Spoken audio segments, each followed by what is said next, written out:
Tūrisma izstāde Baltūra ir vadošais tūrisma nozares pasākums Baltijā, kas kļuvis par tradicionālu tikšanās vietu tūrisma profesionāļiem, kuru prezentēt savu piedāvājumu plašam apmeklētāju lokam un dibināt jaunus darījuma kontaktus. Es domāju, ka reģioni un gan pilsētas, gan rajoni, gan arī uzņēmēji tāpatās kā iepriekš ir aktīvi. Jo neskatoties uz to, ka no valsts šī attieksme diezgan tāda, ar visiem PVN paaugstināšana, nodokļu politika un pārējo, ir diezgan nav pozitīva. Uzņēmēji nav nometuši visu malā, gaidot tikai palīdzību no ārpus, bet strādā paši. Es nedomāju, kad stāsts par to, kad ir krīze un ka tagad neviens nekur nebrauks, es tam nepiekrītu īstenībā. Pagājušais gads bija tāds grūts gads, jo pagājušais gads bija tieši saistībā ar ziemu.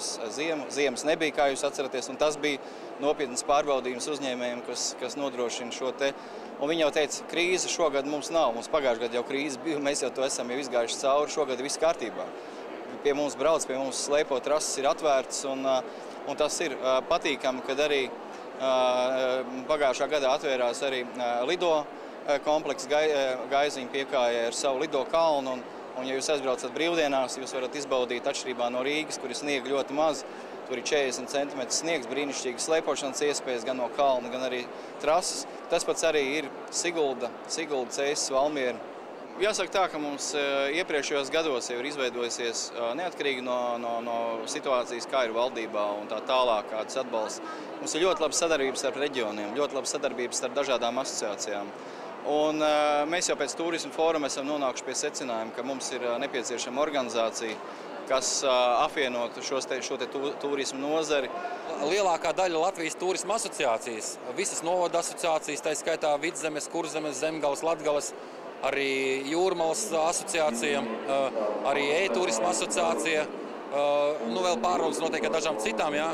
Mēs taisamies dibināt savu tādu turismu padomi, kā alternatīvu Latvijas konsultatīvai turismu padomei, kurā mēs visi it kā esam iekšā, bet mūs vienkārši naturāli reizēm pat bezkaunīgi neuzklausa. Mēs tur varam izteikt savus viedokļus vienalga kādā veidā, varam tur būt mierīgi, varam būt dusmīgi, varam būt konstruktīvi, praktiski tas neko nedod. Baltūra apmeklētāji interesējās par jauniem, kā arī jau iecienītiem ceļojuma maršrutiem par izdevīgām cenām. Savukārt profesionāli apmeklētāji izstādē meklēja sadarbības partnerus, jaunus ceļojuma galamērķus, ko iekļaut savu aģentūru klāstā un piedāvāt klientiem. Izstādes Baltūra ekspozīcija bija sadalīta divās tematiskās daļās. Vienā atrodas Latvijas novadu un pilsētu piedāvājums, bet otrā starptautiskie un nacionālie stendi, tūroperatori, viesnīcas, turisma aģentūras kopumā 160 stendos. Vidzemnieku piedāvājums atšķīrās ar daudzveidību, atraktivitāti un bija vērsts uz dažādām mērķa auditorijām. Ar šo turismu sezonu mēs no jauna piedāvājam apmeklētājiem apskatīties peoniju kolekciju.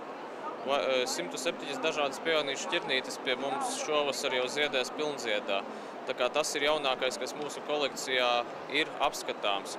Bet neskatoties uz to visu, arī pārējā kolekcija ir katru gadu arvien krāšņāka, jo koki aug lielāki un kļūst aizvien skaistāki.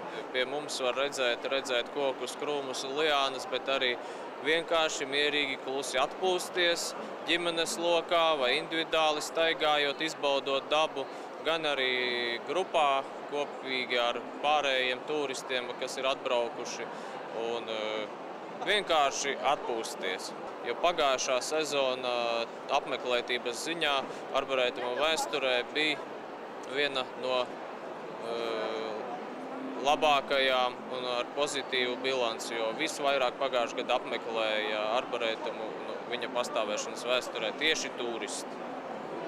Šī ir man tā veiksmīgākā reklāma, ko es varu cilvēkam patiešo. Viņam pieiet klāt, viņš pagaršo, viņam patīk, nepatīk, bet tas man arī kā mazam ražotājiem ir tomēr arī vislētāk. Un galu galā mums ir skaista, smuka vide, kur mēs esam paši, un galu galā liela ceļu krustojums. Tas viss tā kopā sanāk, bet pamatā tā ir mūsu produkcijas reklamēšana. Tātad šogad, 2009. gadā, mēs Mežmalas laivas piedāvājam jaunu produktu ūdens turisma maršrutā, koknes pļaviņas, vikingu kuģi. Tātad mums būs īsts vikingu kuģis ar barvedi, un tas ies gan ar laivu, gan ar airiem, gan ar burām. Tātad vidzemnieki var doties uz Cēsīm, un tur viņi jūs var sameklēt? Vidzemnieki var doties uz Cēsīm, vidzemnieki var doties uz Klintaini, bet vislabāk apmeklēt mūsu mājaslapu www.mežmolaslaivas.lv. Pirmā tūrisma izstāde notika 1994. gadā, un tūrisma speciālisti ir pārliecināti, ka 2009. nebūs pēdējais starptautiska mēroga izstādes norises gads.